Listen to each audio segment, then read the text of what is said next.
Hello everyone, this is my Cultural Rhetorics article presentation. Have you ever thought about how conversation is more than just what is said? Some of the first things that come to mind when we think of rhetoric are speeches, writing, and other ways of communication. On the other hand, cultural rhetorics push us to think more broadly about how culture, identity, and real experience weave together to make meaning. Sound is a powerful way to communicate and fight back. The article Sonic Colonizations Analyzing the Oral Landscape of Standing Rock's No Dapple Movement examines this idea by focusing on sound as a powerful means of both resistance and communication.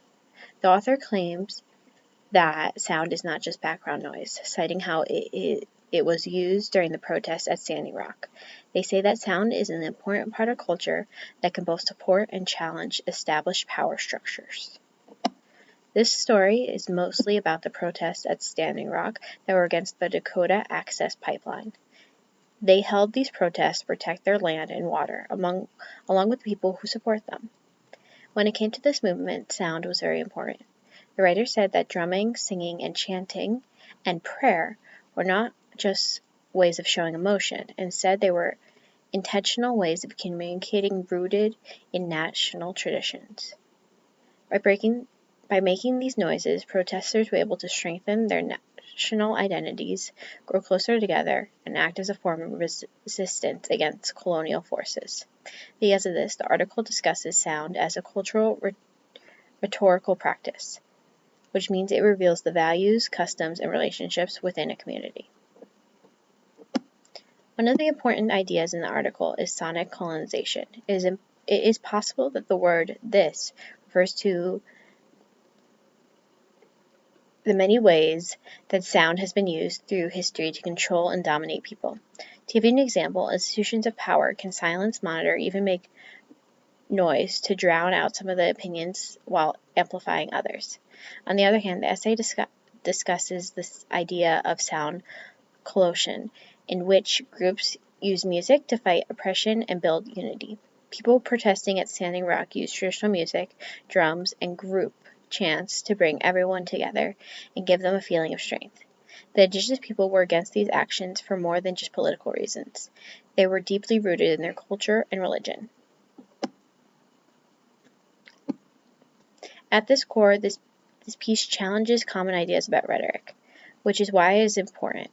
These examples show that communication isn't just talking or writing. It also includes culture and bodily actions, such as making sounds. When it comes to oppressed groups whose ways of expressing themselves are often forgotten or disregarded, this point of view is very important to consider. The piece focuses on how indigenous groups take back their voices and make their presence known in places where they have been silenced in the past. To do this, sound is recognized as a useful tool for speaking. This is important for social justice in a wider sense because it makes us pay more attention to how different groups of people talk to each other and fight power. There is a clear link between the ideas in this article and the ideas in Our Story Begins Here. Our Story Begins Here shows that cultural rhetoric is based on relationships, respect, and the idea that information is shared within communities. Both of these pieces of writing show how important it is to understand and value the different ways people communicate and learn. People at Standing Rock aren't just instruments to make noise. The noise they make show how people, the land, and culture are connected. Following Powell et al.'s focus on rationality in stories, this fits in with what they say. This shows that rhetoric is closely connected to real life and not just about abstract beliefs. Another thing to consider is that cultural speaking practices discussed have significant historical effects. For a very long time, ceremonies, music, and oral traditions have been important ways for indigenous groups to keep their culture alive and pass on their information. The use of sound at Standing Rock continues these traditions. It shows how cultural practices can adapt to new situations while retaining their value in those settings. Some of the people who took part in these activities were indigenous activists, tribal leaders, and friends. Through the exchange of sound, each of these people have added to the formation of group voice. This practice happened during the protests against the Dakota Access Pipeline. Still, it's important for more than just that event because it shows how culture and defiance can come together in different situations.